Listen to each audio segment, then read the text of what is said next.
కొంతమందికి ఏమవుతుందంటే ప్రతి ఒక్కరికి గుండె సమస్య అంటే హార్ట్ అటాక్ గుండె నొప్పిగానో లేదంటే ఇట్లా ఎడమ చేతి పాకడం, పైకి బుగ్గకు పాకడం, లేదా చెమట రావటం, చల్లబడటం, కళ్ళు తిరగటం ఇలాంటివి అనేది చాలామందికొస్తుంది. బట్ అందరికీ ఈ విధంగా రావాలని లేదు.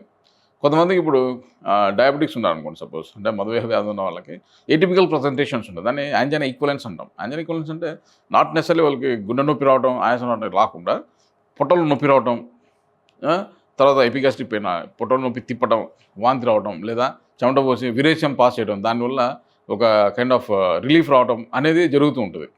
అది ఉన్నప్పుడు మనకు ఆ ఎలిమెంట్ ఆఫ్ సస్పిషన్ ఉండాలి. అంటే ఆల్వేస్ ఆ సస్పిషన్ ఉన్నప్పుడు ఏమవుతుందంటే వెంటనే మనం చూయించుకోవాలి. ఇది చాలా రకాల పేషెంట్స్ లేట్‌గా వస్తుంది. ఎందుకంటే అది గుండె సమస్య కాదు, పొట్టలో వచ్చింది కదా, విరేచనం అవుతుంది కదా అని చెప్పి దాన్ని కొంచెం లేట్ చేస్తుంటారు. డాక్టర్‌ని కలవడం గాని, లేకపోతే ఇంకో రోజు తీసుకోవడం గాని జరుగుతుంది. ఆ టయానికే గుండె బాగా డ్యామేజ్ అయి ఉంటుందన్నమాట. పర్మనెంట్ డ్యామేజ్‌లోకి వెళ్ళిపోయి దాని కాన్సిక్వెన్స్‌లో కూడా వెళ్ళిపోయింటారు.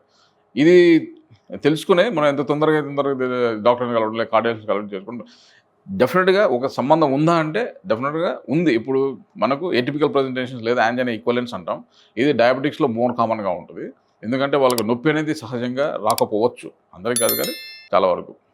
ఇలా ఉన్నప్పుడు దీనికి అంటే గుండె సమస్యకి పొట్ట నొప్పి లేదా విరేచనాలకి, వాంతులకి సంబంధం ఉండొచ్చు.